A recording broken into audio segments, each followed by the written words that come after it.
Hello, welcome everyone to this conversation event on imposter syndrome with a group of mental health professionals. My name is Chris Bradshaw. I'm a psychologist and psychotherapist based out of Tucson, Arizona.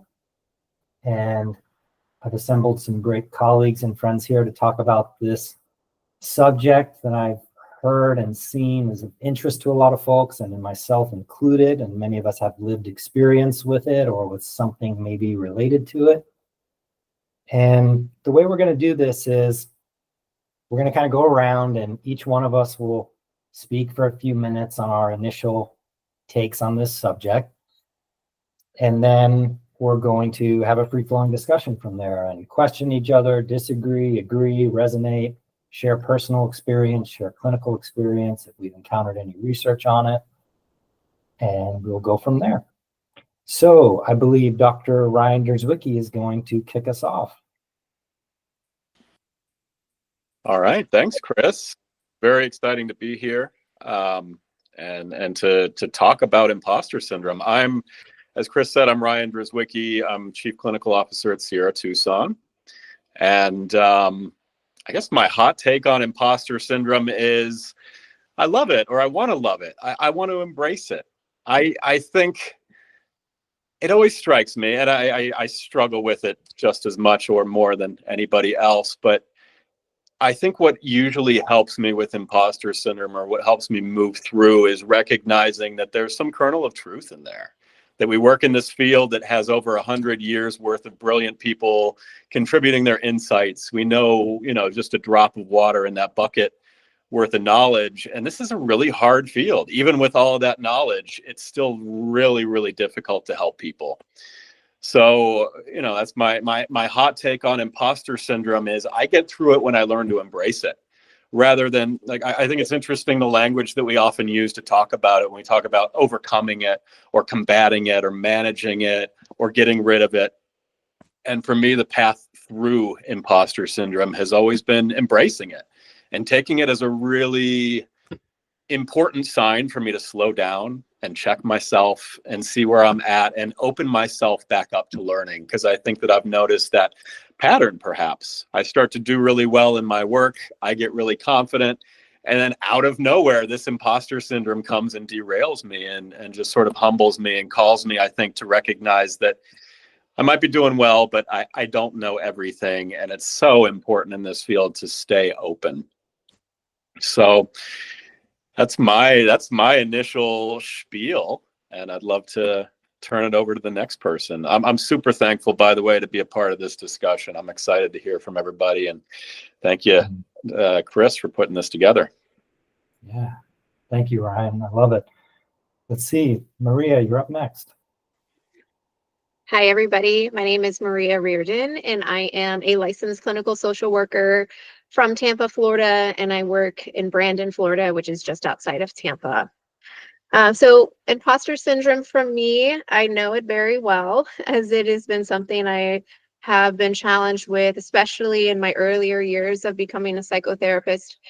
I started my therapy journey to becoming a therapist at 24 years old, so I didn't really have a lot of life experience to go on, and also didn't have the tools and really the resources to help clients with that. And I thought being a therapist meant you had to bring what you knew into the environment. But really what I found for me was it's just all about there's just so much importance on your relationship with that client. And that's been something I've had to rely on a lot to get me through those moments of when I feel imposter syndrome.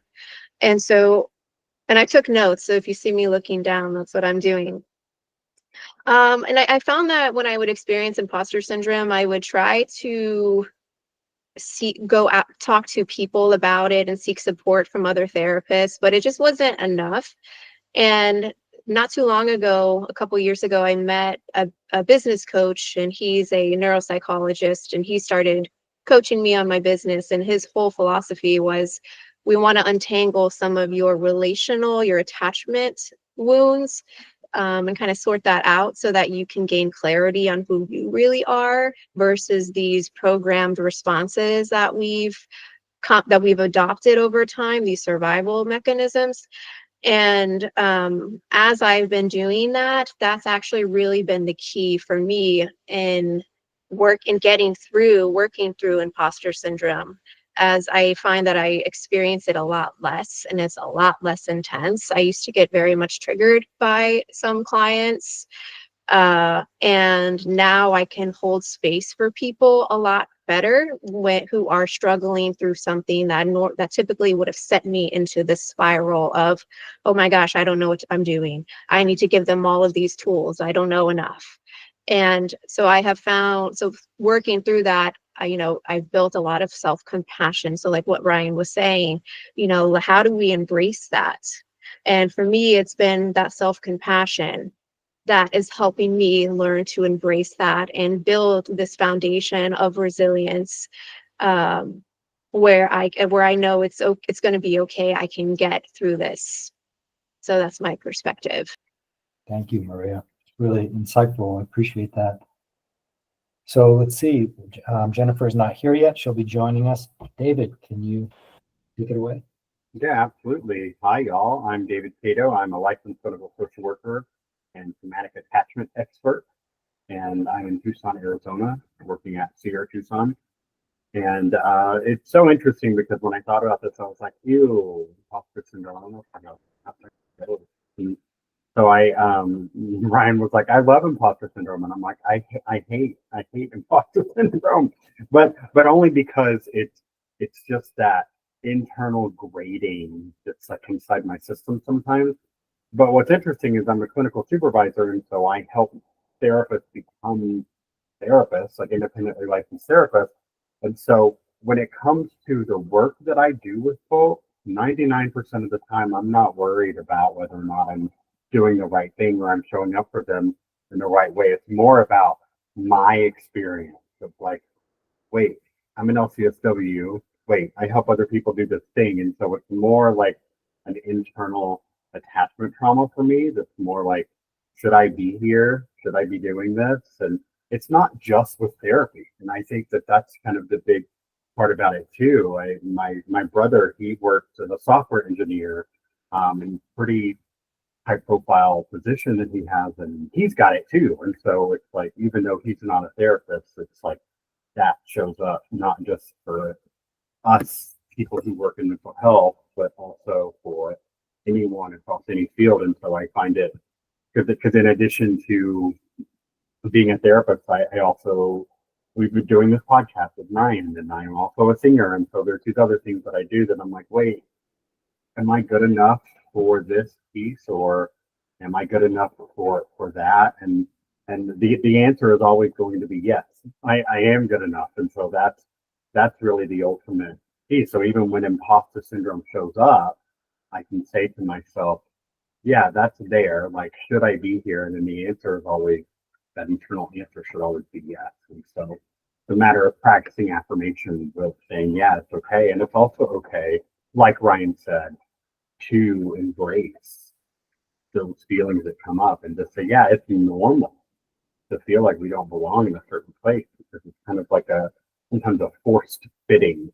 Like I'm forced to fit myself into a certain mold. And it's so interesting too, with a lot of different modalities. Like it's so funny with therapists, and I don't know if y'all have noticed this too, but it's like one modality is better than another modality, or one particular discipline is better than another, like LCSWs versus LPCs versus PsyDs and PhDs and LICSACs, and there's just kind of all over the board, like which one is better. And it's like there isn't one that's better than another one.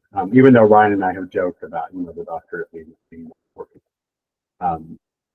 But yeah, it's just being able to know that what you're doing is right. And I'm a somatic experiencing practitioner and an attachment-based therapist, and so what I know and the work that I do is great, but that doesn't mean that EMDR isn't helpful. That doesn't mean that sensory-motor psychotherapy or IFS is not helpful. It's just the way that we kind of learn and instead of, and for the longest time, because I have so many like letters after my name, it was, oh, I have to get this modality and that modality and this certification, and I just have to grab all the things. And I finally just said, you know what? The things I have are great. So that's really my take on it. I hate it, and also I love it. And at the same time, we all have it. Thank you. Thank you. This is so good and helpful. Let's see. Chris D, Dr. Deussing, you're up. Yes, glad to be up. I'm Dr. Christopher Deussing, in LCSW. In private practice, I own Integrative DBT and Psychotherapy, a group practice where I practice with Allison Whitmore, who is in here. And my thoughts on, I'm just going to free associate a bit about imposter syndrome. At first, the word, I looked up the word, and it's really interesting. It has a bit of a deception element to it. So it's doing something to deceive people. So I found it interesting that we're using a term that means something kind of malicious, to deceive people, to manipulate them, to describe an internal state that may be one of anxiety or one of not being good enough, that really doesn't connect in terms of trying to manipulate others or pull the wool over one's eyes. So I just wanted to tease that out a little bit. And I wondered, maybe there's a better term instead of imposter that we might be able to apply to this mental presentation. Reiterating some of the stuff that's already been said, even before, well, hating it, I think is natural. Even before fully embracing it, I think we need to radically accept it and do that over and over again, that is a part of the human experience that oftentimes comes with growth. And what I mean by that is oftentimes we're experiencing imposter syndrome when we're about to do something new, or uncertain, or maybe I'm speaking in front of people, right? And I get nervous. So if we can learn to accept it, take the monster out from under the couch and have a cup of tea with the imposter syndrome monster and be like, hey, there you are. Oftentimes, I think that diffuses it. I think that imposter syndrome oftentimes is front loaded too, that we make it much bigger than it is.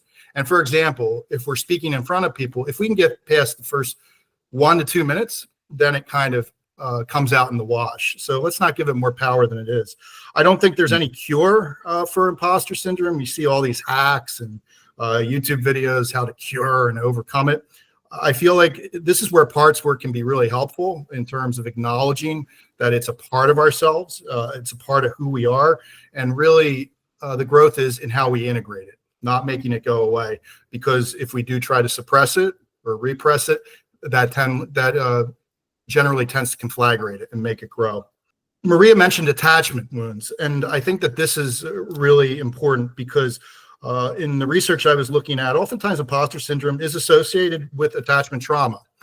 So if we haven't had secure attachment taught to us, I think that makes very fertile ground for imposter syndrome, which connects very closely with shame.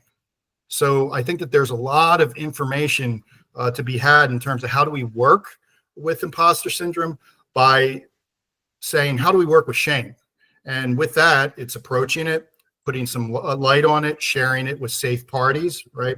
And eventually, too, exposing oneself in a titrated way to the stimuli that brings about that imposter syndrome within us. The societal influence, too, compare and despair culture we live in, where everything's curated and everybody's presenting an altered reality. I think that really flares this up as well. Perfectionism is gasoline on the fire of imposter syndrome. And with therapists, I think that we're particularly vulnerable to imposter syndrome. And I like that we've talked about some of the field's current movements towards multimodalities, specialties. There's always something else to learn. There's always another modality that I don't know about. At times, I can almost feel obsolete as a psychoanalytic practitioner or psychodynamicist when I'm seeing all this information about somatic work and IFS and EMDR. I start to wonder and be like, oh no, I don't have the tools or the pertinent tools or the relevant tools. I'm an imposter now. However, when I return back to basics and I'm the human being I am, I'm more than enough. So I think coming back to the humanity of it, if we can just remain human with it and be present with it, trying to set this up for you, Dr. Bradshaw, if we can be present with the imposter syndrome, that is the way through. Wow, thank you. I knew this was a good idea to get everybody together. So I'll share, I feel like there's a lot of directions to go, and I've resonated with what everyone has said.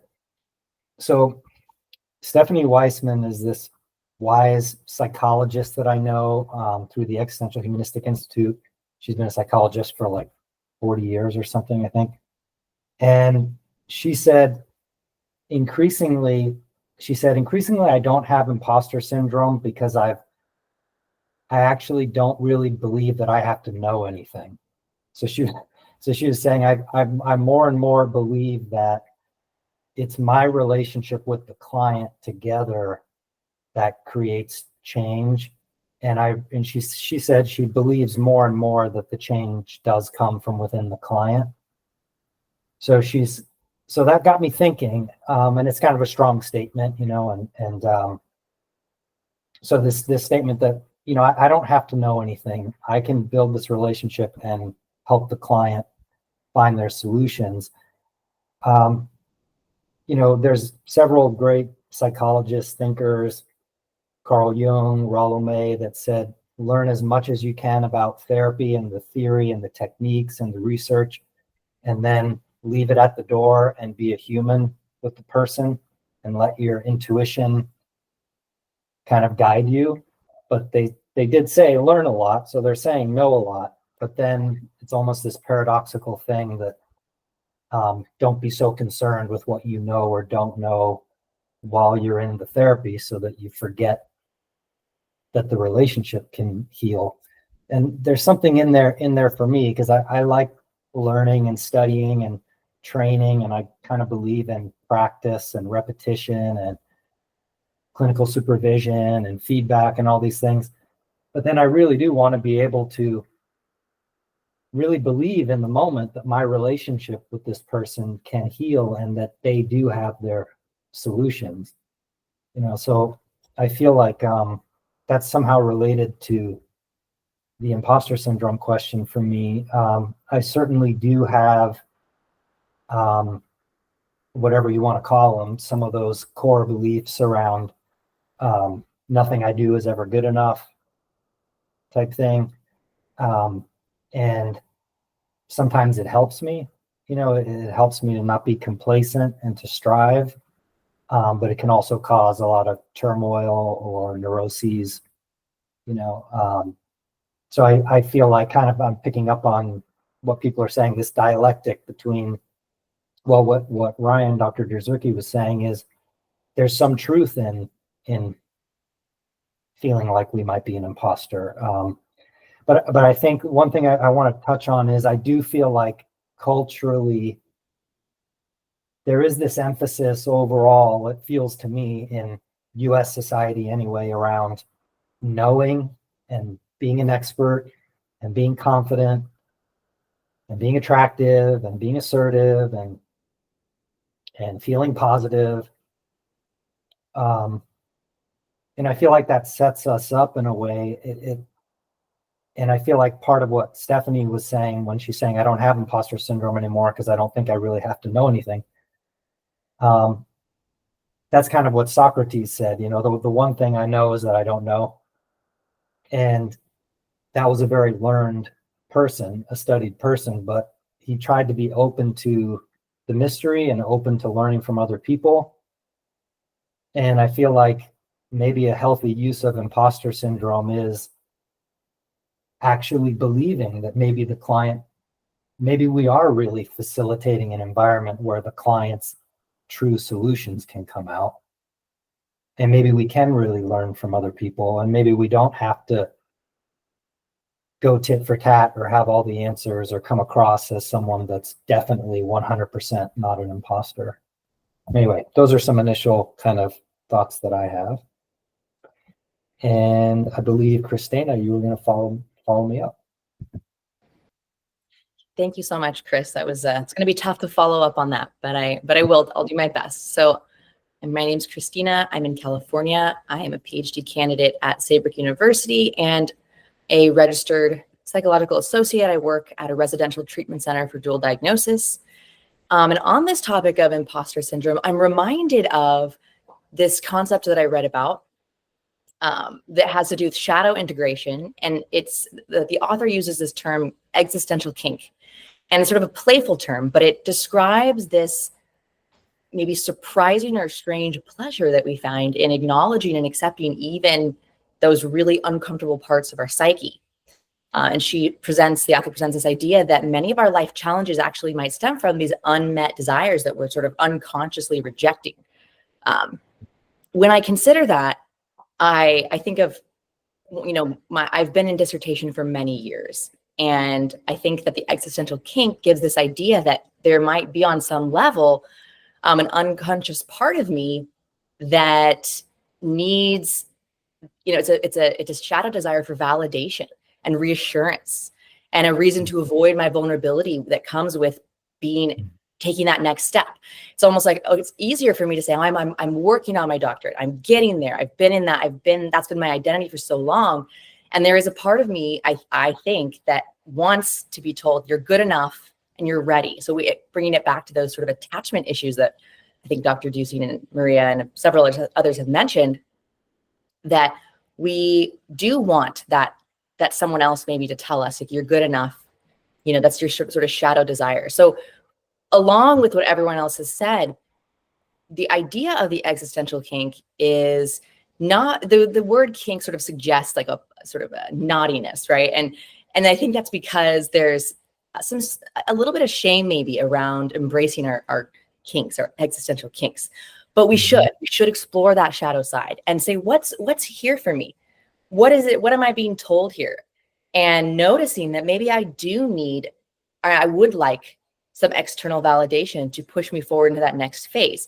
Now, of course, we might say, well, that's not all, we want to be internally motivated, all yada, yada, all that good stuff. And that's very true. And at the same time, it's important, I think, in some ways, when we're looking to be licensed by a board of people who regulate certain things, that we do have some reminders from peers and those who care about us about our value. So I think that for me, while I still struggle with it, really embracing that side of things, that shadow side, and saying, well, how can I gain what I need and not be embarrassed of the fact that I might need some external validation or an identity shift to stop being the perpetual student and become knowledgeable. And maybe it even speaks to things I know that I'm not good at yet, that I feel like I'm not ready for. So that's my thought on this. I'm excited to kind of have more conversation with you guys about this, but that's where I'm at right now. Thank you, Christina. Yeah. Allison, you're up next. I'm Allison Whitmore, licensed practicing counselor from Philadelphia, Pennsylvania. I work at the outpatient level in private practice and also at the intensive outpatient level with a DBT IOP program. I very much resonate with imposter syndrome. Christina, what you just mentioned made me think about my recent process in getting licensed. It just kind of made a light bulb for me that maybe there was this like desire to sit in this, oh, I'm just still learning. I'm still under supervision. I, have other people that I, bounce my thoughts off of. And then when I finally got licensed, and it took me a little bit longer than it did my peers, there was this moment of like, oh, did I actually do this? Like, is this really me? Is this coming off of my accomplishments? So personally, imposter syndrome for me sometimes creates this dissociative experience, especially when I'm hearing from people externally that like, oh, these things about you, are positive and you did this well and all of that. And sometimes I just have this like weird dissociative experience where I just can't wrap my head around the fact that you're actually talking to me. And then clinically, I see it a lot, and I see it a lot in the women that I work with. And then I thought that it was very interesting as I was preparing for this talk. I like to look at the history of things, and I just found it a little bit funny that imposter syndrome was coined by two female psychologists, and it really came out of this research study of hardworking, driven women, and how imposter syndrome creates that barrier.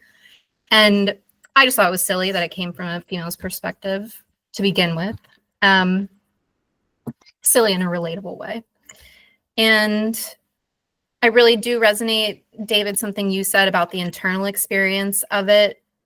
That is very much where imposter syndrome comes up for me, in the internal aspect of, like I was saying, you know, is this really me that this person's talking to? Like, I recently had someone write a review about me on Google, and it was just like a whole thing for me, when really it was just a compliment. But it was such a moment of like, are they really speaking about me? Like, is this something I actually did?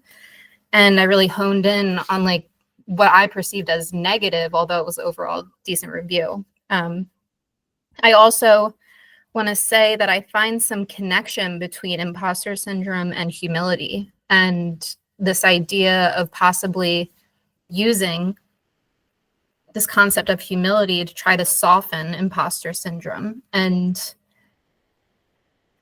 almost help reframe the fact that it's okay. It is okay to not know everything. It's actually, you know, better to not know everything, because there's then always room to learn more.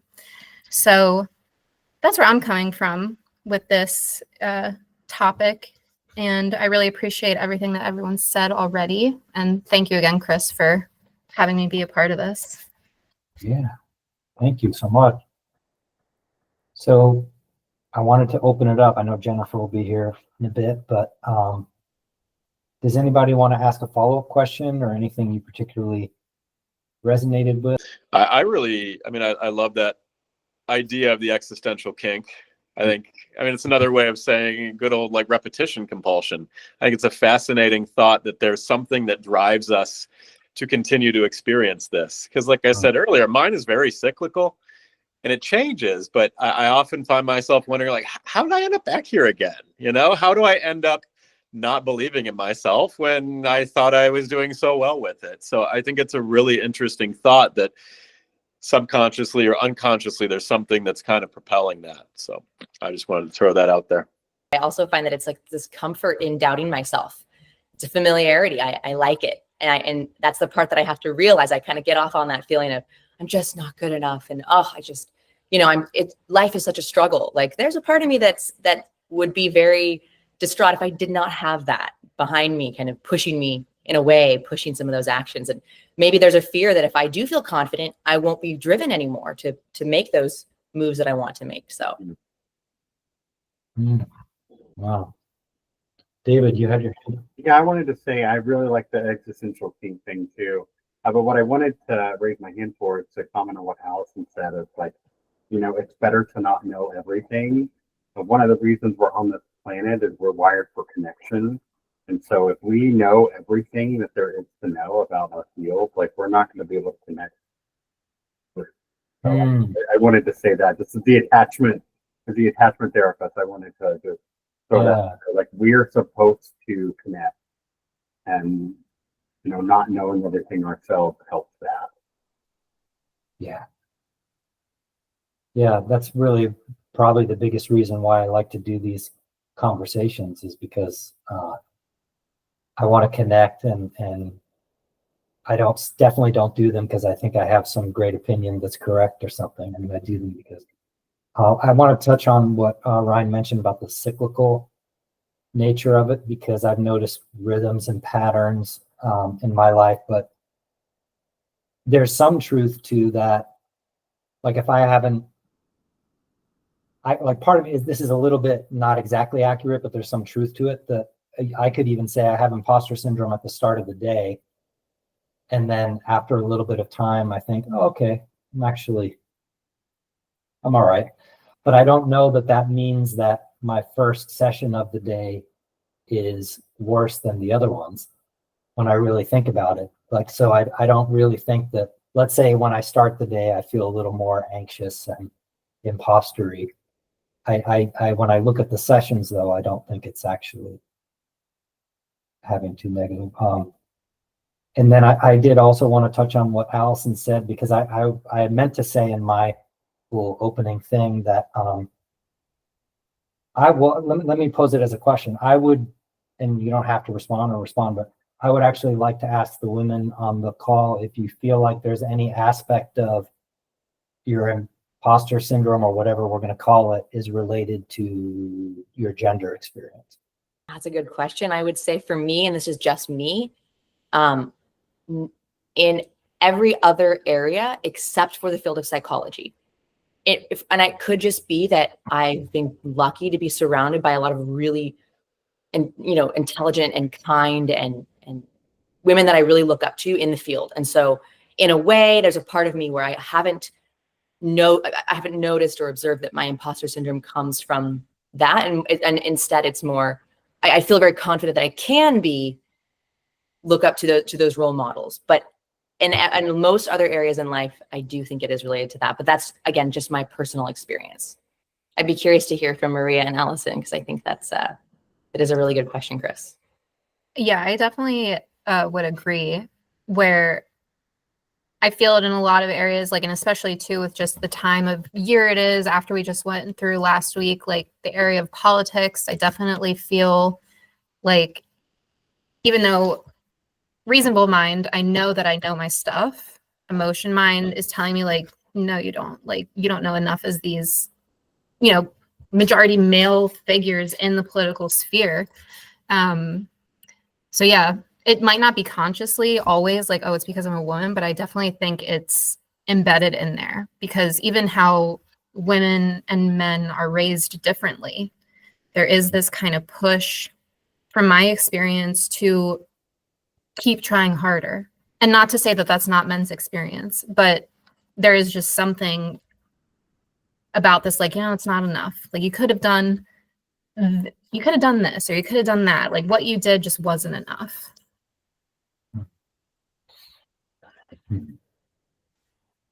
Yeah, so for me, I feel like, yes, I even find, like, professionally, I tend to look up to male men in this profession more, and actually work with them more.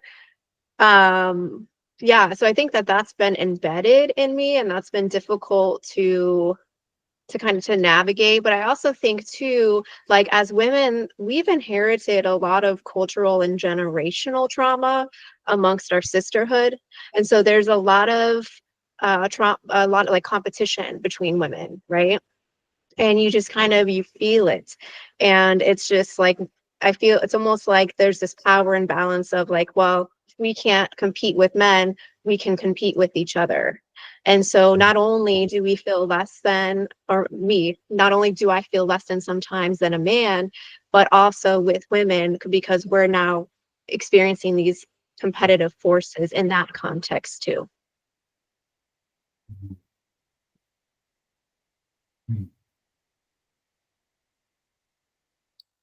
Yeah, David.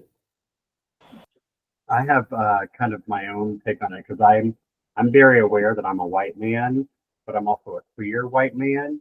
And so being a queer person in this field, I've always actually looked up to women to be, and Ryan has been the first male role model I've really had since I've been in this field. All of my other role models, my clinical supervisors, were all women in the field. And so kind of being aware, also, Allison, talking about the election from last week, like, it's that heightened awareness, just to not be, at least I speak for myself, or not for the other guys on the panel, but to be a queer white man kind of in this space that we're in the United States right now. It's just kind of also feeling for my women and anyone who's not heterosexual white male. And so it's just like holding all of this together.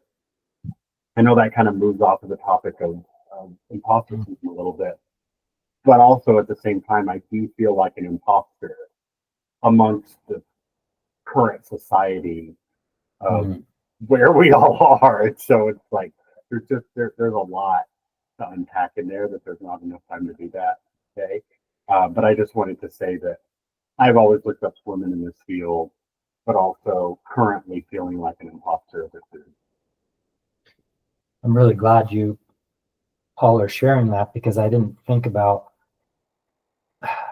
the last thing I would want is, because of the election or because of the current climate, for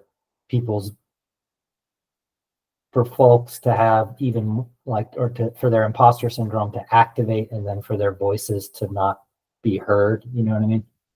like I hadn't thought about that. That could have that effect on some. That's like, well, now I really better take a back seat, or I better be quiet, or I better, that's the last thing I think we need, in my opinion. So I feel like that. And just one more thing I want to say about that, like being a queer person growing up because I grew up in a small town in the South. So being a queer person, like there's already imposter there just because of who I am as a person. And so there's just that early on awareness of kind of trying to find the space as I got older and found my career ultimately, but it's just always trying to navigate who I am, where I am. Yeah.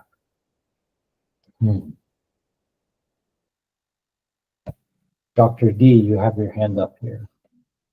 It just kind of ties into some of the consequences I've thought about of imposter syndrome, and how this conversation is enlightening me to the fact that it silences us. It inhibits us. It disempowers us if we allow that part of ourselves to really kind of become a dictator, or just kind of controlling everything else. And it also kind of makes us contract into ourselves. And one of the most important things that I've learned about life, the basic adult skill, besides sometimes doing what you don't have to, or you don't want to do, like paying bills or something, it's showing up too, like showing up in life and showing up to new experiences. And the imposter syndrome can kind of be a monkey on your back. It's like, oh, don't go there, or don't do that. And I really love the label of it being a disassociative experience, of splitting us away, one from ourselves, our other parts, and then cleaving our connection with the world, which kind of ties into some of the humans need connection. We need to be pro-social in order to regulate ourselves, regulate others, and flourish. Which again, oftentimes imposter syndrome is that 500-pound gorilla being like, don't go there, or don't do this imposter syndrome panel because everyone here is so much smarter than me. Right. Yeah. I also think the oh, go ahead. No, go ahead. So sorry to interrupt. I was going to say, I also think the opposite of that is worth being aware of as well, is sort of a defensive, an ego state where you're not, I wouldn't, overly confident is not the correct word, but perhaps in an attempt to rid yourself of imposter syndrome, presenting this front or becoming extremely rigid in your beliefs about yourself or about the world in such a way that now perhaps you don't seem to have imposter syndrome, but you're cutting yourself off from potential learning opportunities, and knowing what that is telling, what is that telling you? What is that feeling telling you? And I think most of us have mentioned that at some point, that there is actually some good things about having imposter syndrome. One of them being that it opens us up to what we might actually need to improve on, our discrepancy between what we see in ourselves and then what we see in others that we admire or respect. And maybe the issue is that we're not perceiving ourselves correctly. And if that's the case, time to do that inner work and correctly perceive ourselves. But we could also, we also don't want to cut ourselves off from that self-perception and only imagine that, it's a one directional kind of thing. So, yeah, Maria. Yeah, so to piggyback on what you were saying, Christina, and then to add something or discuss what Dr. D had mentioned earlier of, the societal and cultural programming of, we said, what was it, compare and despair. And, Christina, kind of what you're talking about of that journey of becoming, of learning and growing. I think, culturally, we're not really allowed to do that. We have to have the answers. We have to be perfect. We're very task driven, right? Because it's productivity mindset here. And we don't really nurture our spiritual side, right? So that's something that's been coming up more for me, is I never really realized how spiritual I was as a person until I, kind of faced some hard times and had to really lean into what was happening for me. And I do think too, culturally, we have a lot of, what's the word I'm looking for? A lot of crutches. So whether that's a lot of television, whether that's medications, whether that's substances, it doesn't matter. We all have our escapism. And so because you combine that, the desire to escape and to avoid the discomfort, and then you combine that with comparing and contrasting ourselves from one another, and with being task driven and having to do, right? I think that just really robs us of this experience this experience of this journey of growing and learning. And that has become so satisfying and fulfilling for me, and really leaning into that and trusting in that to help to guide me on my path, versus this whole, I need to be this therapist, I need to be this type of mom, this type of wife, and therefore, and if I don't measure up, I'm an imposter, right? Yeah. I feel fake. Yeah.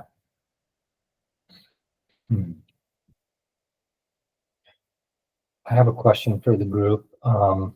That's kind of, I think, based on several things folks are saying. So we have that phrase, imposter syndrome. I'm aware that there are probably folks that experience that much more acutely than others, right? I mean, that's a pretty distinct phrase. It's being called a syndrome, right? Which I meant to double check the exact definition of a syndrome, right? I mean, it's short of a disease, but it's kind of on the way towards a disease, I think, right?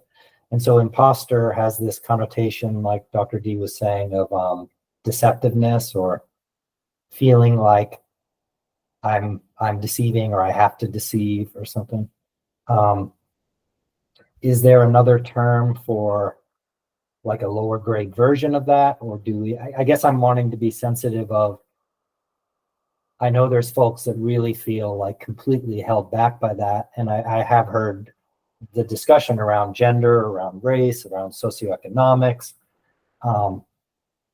And, you know, whether it's you're from a lower socioeconomic strata and you get into an Ivy League school and you're competing with other law students and you feel like this really acute sense of not fitting in. So I know there's that piece. But I guess, so I want to ask about that. Like, is there another phrase that is helpful too, or is that the right one? What's the difference between imposter syndrome and something maybe a little less? And then, because we can also obviously pathologize ourselves. Like, everybody's a narcissist. Everybody has imposter syndrome. Everybody has OCD. Everybody has ADD. There's that. But then the other piece of, again, I come back to the society is a lot about knowing and confidence and appearances. And I think sometimes folks, we feel imposter syndrome or something like it because we feel like we don't look like or sound like or have the credentials of this other group or this other person. But then meanwhile, we don't even know what's going on internally really with that person, because our society is very good at putting on a good face and hiding our weaknesses. Right. So sometimes I feel like we're going around feeling imposter syndrome compared to other people that often also feel something similar, but they're just faking it. So then it's like we're all making each other feel imposter syndrome when we all feel insecure. And it's this whole like charade. Anyway, that was a lot, but any thoughts on that? Makes me think of a meme I saw a little while back. I think his name was George Santos, the congressman who got expelled. He lied about everything, like his college degree, his volleyball career. And the meme to some effect said, "This is an imposter. This is an imposter." So are you going to put yourself next to George Santos, right? And be like, "This is who I think I am." That fleshes out to me the clunkiness of that term, or perhaps the false equivocation. Okay, got it. Yeah. Huh. I don't know. Is there another term? Is it just being a little insecure, or is it? I think it's a great question. What's a better term, a more empowering term for imposter syndrome? As Dr. D Mm. pointed out some of the issues with imposter, and you pointed out some of the issues with the word syndrome.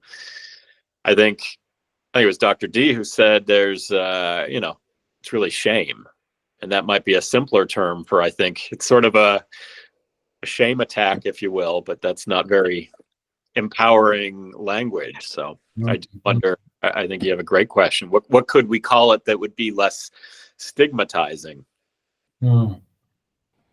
I also wonder if there's this element of, in the word imposter, and I can't remember who it was that touched on this, but I thought it was really interesting that when we're an imposter, we're afraid that we're tricking other people. So maybe it doesn't even have as much to do with ourselves as much as it's like, I am maybe a deep sense of justice and feeling like I owe it to other people to be knowledgeable and to have this. And I don't feel, I'm worried, maybe not that about me so much, but worried that this person thinks of me in this way. And I need to let you know, like, I don't know that I can live up to this sort of what we believe their expectations might be. And again, it's sort of a discrepancy issue. It's sort of I think that you think a therapist should be this way. And I worry that I don't have all those beliefs or ideals, because sometimes with imposter syndrome, when I work with clients that I'm with, disorders I'm familiar with, or presenting issues that I feel comfortable tackling, I don't feel like an imposter. I feel like an imposter when they come in with something that I'm like, well, hold on, like I don't know that I'm qualified, or I'm worried that you're going to trust me and then I'm going to let you down. And that sense of justice for others, I think, is what differentiates imposter syndrome from just self-hatred or insecurity in a way, because there's an element of other people are being tricked by me because I'm some sort of demon, and I'm just not good, and I am tricking them, and that's the real evil. It's not that I'm a bad person, but just that they're being tricked by me. I don't know. I think that might be a little something there. Wow. It has a great strengths-based kind of, that it partly has to do with that there's just part of us that wants to be deeply honest and responsible. Yeah, I think so. Wow. Because when we see people that I think of in my personal experience, people who I'm like, wow, they have zero imposter syndrome, but maybe they should have a little of that. Or maybe, I'm sure we've all come across those folks, and you might, and again, that might be just my perception, but I think to myself, why do I think they should? Well, I think because they need to have more responsibility for what they're saying that they're good at and what they can actually help others with. And like you said, a deep sense of justice and response and authenticity, and, being real with the people that we meet with, and not having that sense of I'm better than you and listen to what I'm telling you. And again, it does go into what everyone else has mentioned. I think Allison too, about how we show up in the therapy room. I don't know everything, but then there's part of us that's like, well, I know some things. That's why I'm here. I'm in this role because I know some things, and some of that, sometimes people need to see that. Do you know things? And you're like, I do. I know enough that I think I can help. I don't know. It's kind of an interesting conundrum there. Any thoughts on that from anyone? Expansions on that?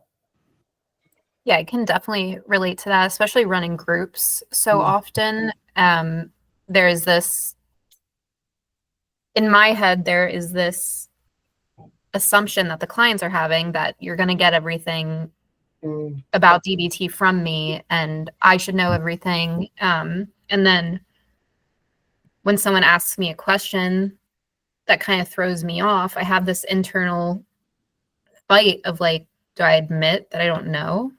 Or do I lean into parts of it that I think I know? And in the moment, I actually surprise myself, because I a lot of the times do admit, like, oh, that's a good question. I'm going to do some research on that. But yeah, this just having everyone kind of like be in the room looking at you for the answers. And then if you don't have the answers, it's like, what are you doing here? And so yeah, I really relate with that, Christina.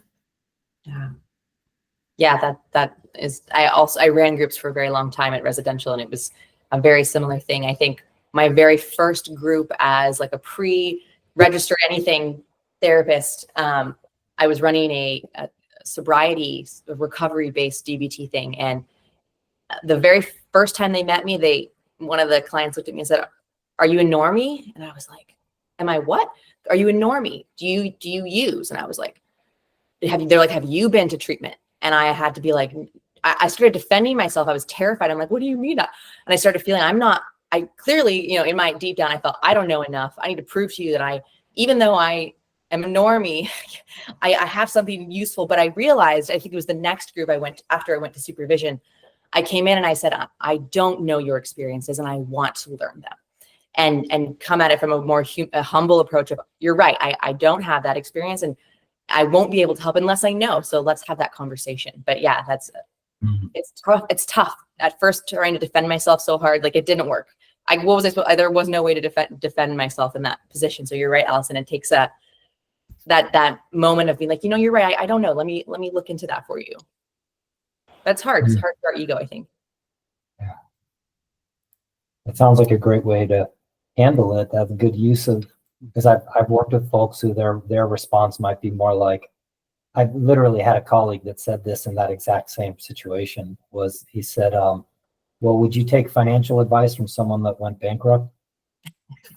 So he just straight up like, and to me that could be like, he wasn't about to go where you went, which was like kind of humility / open to what you don't know, but you can still support someone even if you haven't literally had their exact same experience. Mm-hmm. Like, it's interesting. Yeah, like Christina and Allison, I worked, you know, been at Tucson 16 years, and 6 of those years was as a primary therapist, where I did process groups 4 days a week. And I remember it was probably my first year as a primary therapist, and there was a resident that I had who was about 30 years older than me. I was 20, I want to say 28 when I first became a primary, 27, 28. And I had a resident who was like 20, 30 years older than me. And he told me around the time he was discharging, he said, if I'd have known how young you actually were when I started working together with you, I wouldn't have stayed with you. And it was just about my age. Like, he's like, you know, your skill got you through with me, but it was like, had I known how old you were. And so I've thought about that a lot. Since then, it's like age is important to people. I don't think it should be, but I think that could create imposter syndrome setup too, of I'm too young or I'm too old or whatever our messaging is. Or I'm male and not female, or vice versa, or I'm trans, I'm non-binary. And so there's so much to work in with all of that. But I'll always remember that. Like, if I knew how young you were, I would not have stayed in your group. Okay. Mm-hmm. Yeah. I'm looking online. I can't take this for myself, but something online said self-doubt. That imposter syndrome is just purely self-doubt, and I kind of like that in a way, because imposter syndrome carries a pretty heavy judgment to it. At least I feel like when I say that, I feel like an imposter inside, versus perhaps, and I haven't fleshed out the nuances of it. I didn't get to read the whole article, but I'm doubting myself, which to me sounds like a very ordinary human experience. I did want to ask a question. I'm not sure who brought this up in the intros. Somebody brought up the concept of spirituality and that connection with imposter syndrome. I was wondering, whoever that is, can you flesh that out a little bit? Because I'm intensely curious about that. I think Maria did. So can you clarify your question, Dr. D? I have in my notes here that somebody mentioned spirituality. I don't really have details around it, but there was a connection between spirituality, or perhaps lack thereof, or forgetting the interconnectedness, become contracted into oneself. I was just curious as to what connections and associations were around that, because I hadn't thought about imposter syndrome in a spiritual or non-spiritual way at all. Yeah. Okay, so this might be a bit of a thing. So it wasn't until I started, doing attachment work where I giving myself grace and learning that a lot of the things that I was challenged with in the therapeutic setting and with other people was based off of, survival and attachment, which is what are the most important things as children. We have to survive and we have to attach. And so I learned that I was just doing and responding to people and doing things, or having these reactions to people because of, this is what I knew. This is what I had to do to survive. This is what I had to do in order to attach. I needed to feel that connectedness to other people, right? And it was maybe maladaptive, and I adopted appeasing strategies, right? But that's what worked at the time. But then coming to reconcile with that, I actually felt really compassionate and proud of myself for being able to do those things, to feel like that I could connect and relate to people, if that makes sense. And then from that point on, it just kind of opened up this whole door of growth and change, self-compassion. I mean, nurturing all of these important things spiritually, that I just wasn't aware of because I was so blocked by my adaptive responses. Mm. Does that make sense? That makes total sense. It's a lot. It's brilliant. I got to chew on that a bit. Okay. Yeah. Makes me think though that maybe we get too targeted with treating imposter syndrome, where we're like, oh, we have to target this particular experience. Like, I have to speak on this panel, therefore I need to work on how not to feel like an imposter in this panel. Whereas I feel like, Maria, what you're saying is that it's all interconnected in terms of our concept of self and how we relate to others, and gains in one area can result in gains in the other area, or integration as a whole, versus looking at it as such a targeted thing. No, that's really helpful.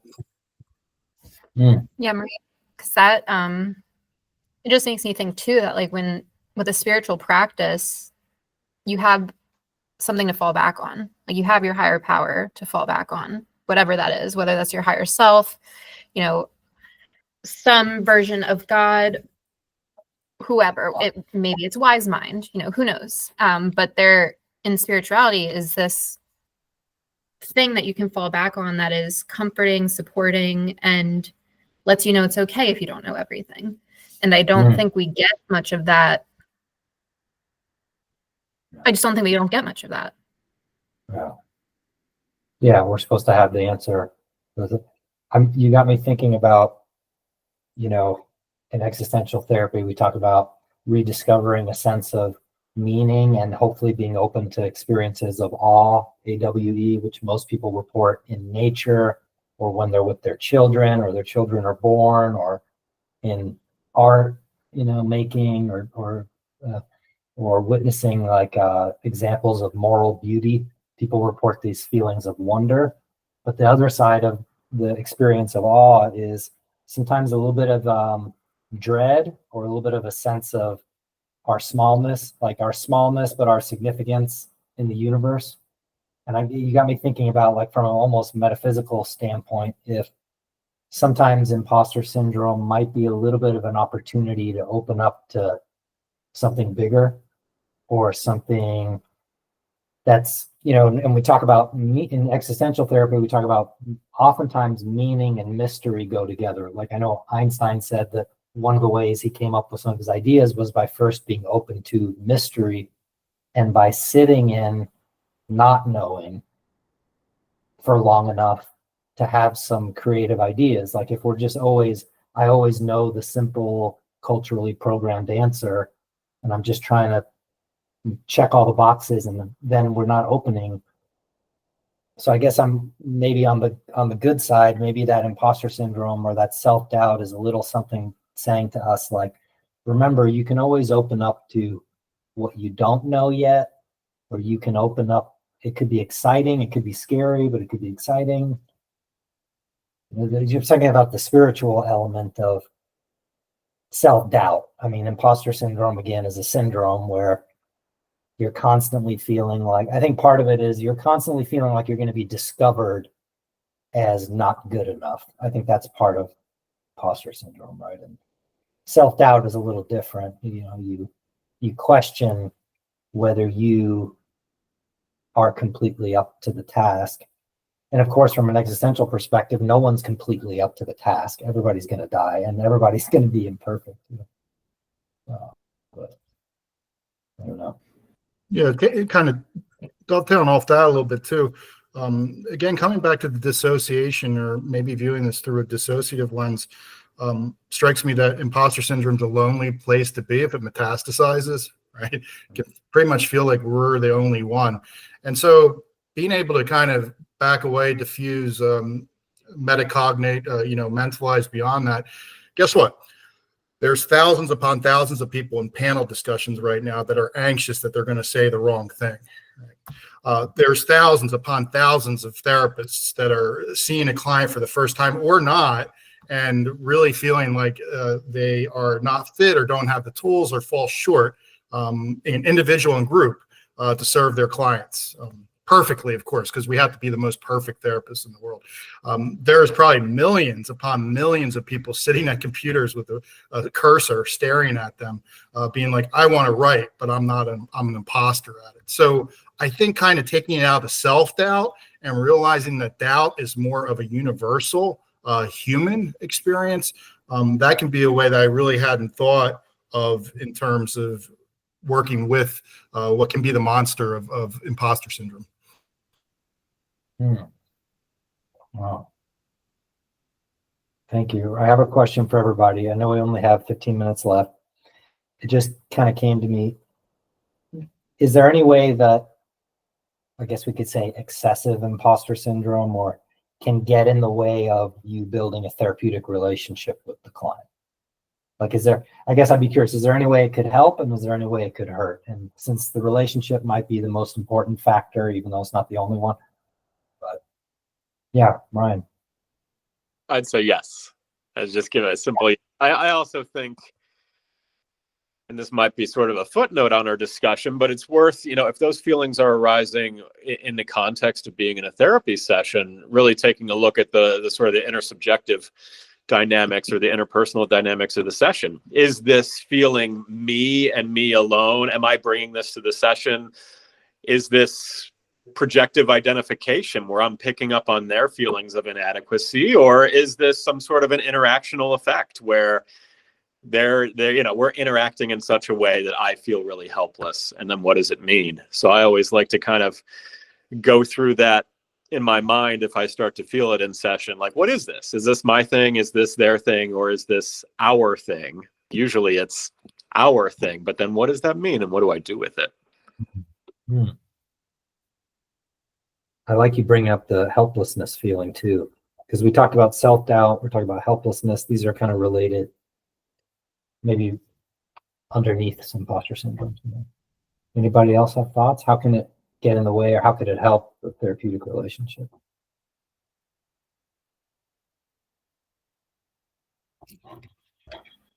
I think it could get in the way.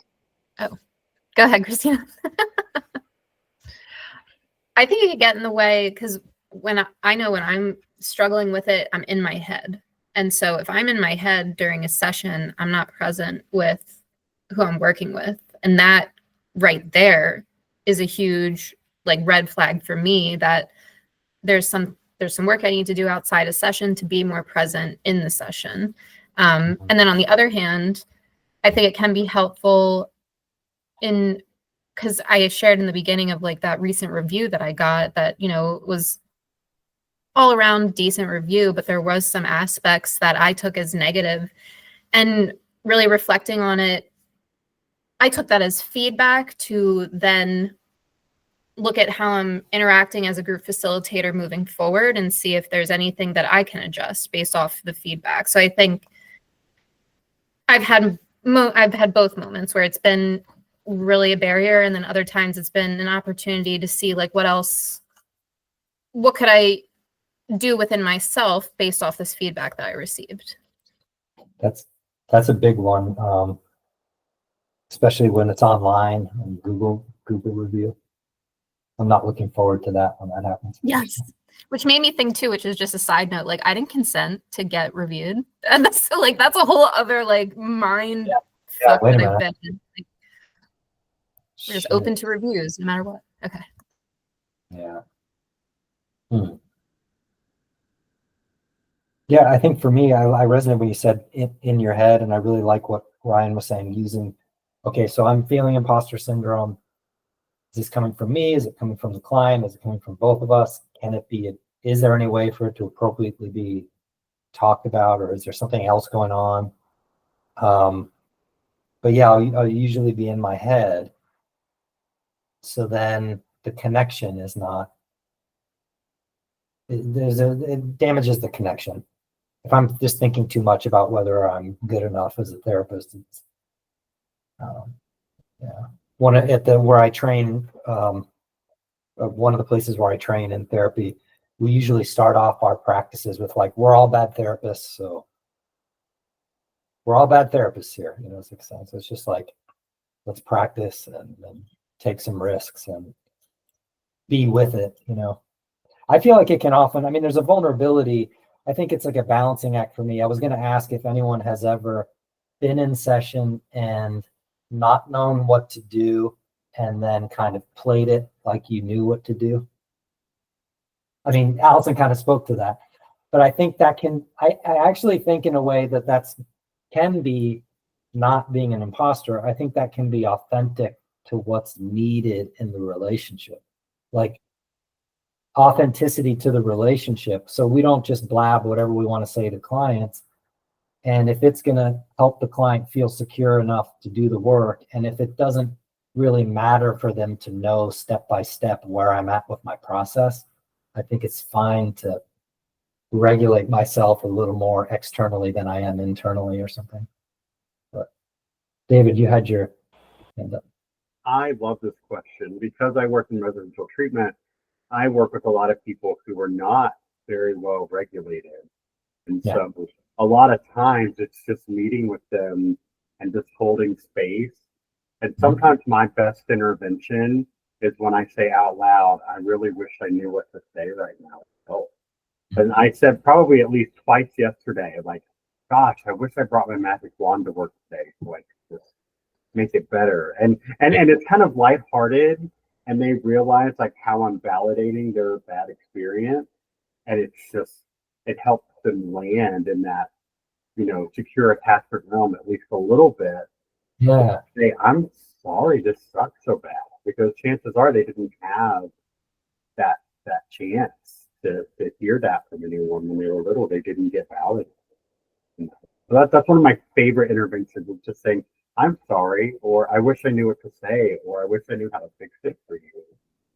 My favorite. I could see that improving the relationship. Mm-hmm. I've Because you're actually still- had Yeah, go ahead. sorry, a contrasting experience where I said I didn't know, and I wish I could wave my wand, and I wish these things would go away for you. And the person actually felt very invalidated and unseen. So and that brought up a lot of stuff for me. So a counter transference that I really like sought out consultation to work through that. And then I had to really just kind of share with this person where I was coming from, what my intentions were, and to really like and then validate them. So going back to that conversation, because they were about to leave, and so I really had to, just kind of expose myself. And this is what came up for me, and really just be authentic in that way. And we were able to work through that. I'd love to hear from others on this, but sometimes anything we say won't come. And that's just something that, because there's somebody who I saw last week, and I get this very occasionally, and we don't like to say, name someone by their diagnosis or pathologize people, but we in this field tend to say, oh, this person is this disorder, or the axis 2 is the old phrase, but borderline personality disorder is one of them. And I met with someone last week who's pretty intensely fitting that diagnosis. And so we view it as all maladaptive coping, and it's attachment-based trauma, and it's complex PTSD. But she was very much not accepting anything I gave her. And so I just really just continued. And anything that she did where she pushed back, I was just like, I'm sorry, I don't have the right things to say. And I was just kind of doing this, but I believe that nothing I could have said or done would have worked with her. I always like in those scenarios, going back to Maria's introduction, like I find what's helpful is to stop thinking about what's the right thing to say here and go back to the relationship and really focus on the relationship and try to, shift my focus from content to process. And sometimes I'll even say to a resident, like, what are we doing here? Like, what is this dance that we're doing? Or, I feel like things are awkward. And that can help me a lot when I'm stuck in that kind of that imposter syndrome, shame spiral, and nothing that I'm saying is working, just to throw it all away and focus right back on that relationship between the two of us. Christina, I want to make sure that you have time to jump in because I cut you off. It was something similar to what you were going to say, so we're all good. I appreciate that, though. These are all very interesting questions. I mean, David, what you're saying is, and Ryan, you too, it's bringing very true for me. And we work in residential, and a lot of the times we do see patients who've been to 12 different treatment centers, and they come in saying, no therapist has ever helped me. And then they look at you and it's like, you're on the spot, and that feeling of, I better know what I'm talking about, and I really need to have some sort of intervention that I'm doing. And that never goes well. It's always that having to return to the relationship and return to being human and being there and letting go of that feeling of needing to have the answers and being like, I have to say the right thing because they need that. And also, if no one tells them, maybe I can be the one. But instead of feeling that, which who doesn't want to feel that way? Like, that would be amazing. And also that's not the point. And then returning to the process. What is it that's happening right now?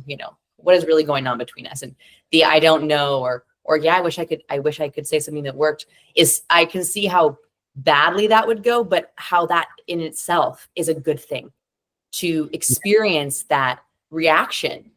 And Maria, you mentioned that too, that when you use that, it didn't go well for you. It seemed like it didn't go well, but ultimately it did, because ultimately it led to a strengthening of the relationship and a discussion about the relationship where kind of built a foundation for how you can move forward.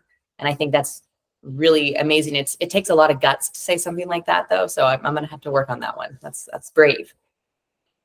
Yeah. Yeah, I feel like maybe imposter syndrome or self-doubt is when we talk about how we know that therapy isn't about us having all the answers, right, Dr. D? If therapy isn't about us having all the answers, then what's the experience of that actually like in therapy? And I feel like part of what David touched on was like a simple way of being in that experience a little bit, and that it's just important for me to remind myself that therapy isn't necessarily about me having all the answers and all the knowledge. The knowledge is partly there to help me be able, so we can say, like, I'm imagining, David, part of the reason it worked when you were saying that to this person, or sometimes it does, is they could still feel that you were still there with them, like you weren't going anywhere. I'm here with you and I'm saying this, and but I'm not bailing. And then maybe they get the sense that, well, if he doesn't have the answer right now, we probably will find it because he's still here with me.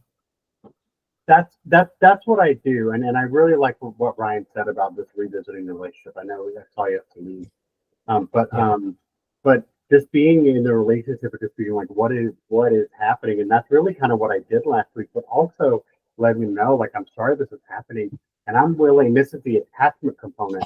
I'm willing to be there with you while we go through it. I'm willing to trudge through the, mud, through the swamp to get to the other side with you. Like, that's the attachment base. Like, yes, this sucks. And yes, I'm going to hold space for you until we get. Yeah. Well, I know we're at time. Thank you all so much for being here. And I know we'll keep up the dialogue and the connection, and I will see you all soon. Thank you all so much. Yeah, thank you so much. Nice meeting you. Bye. Too. Bye. Everyone, bye.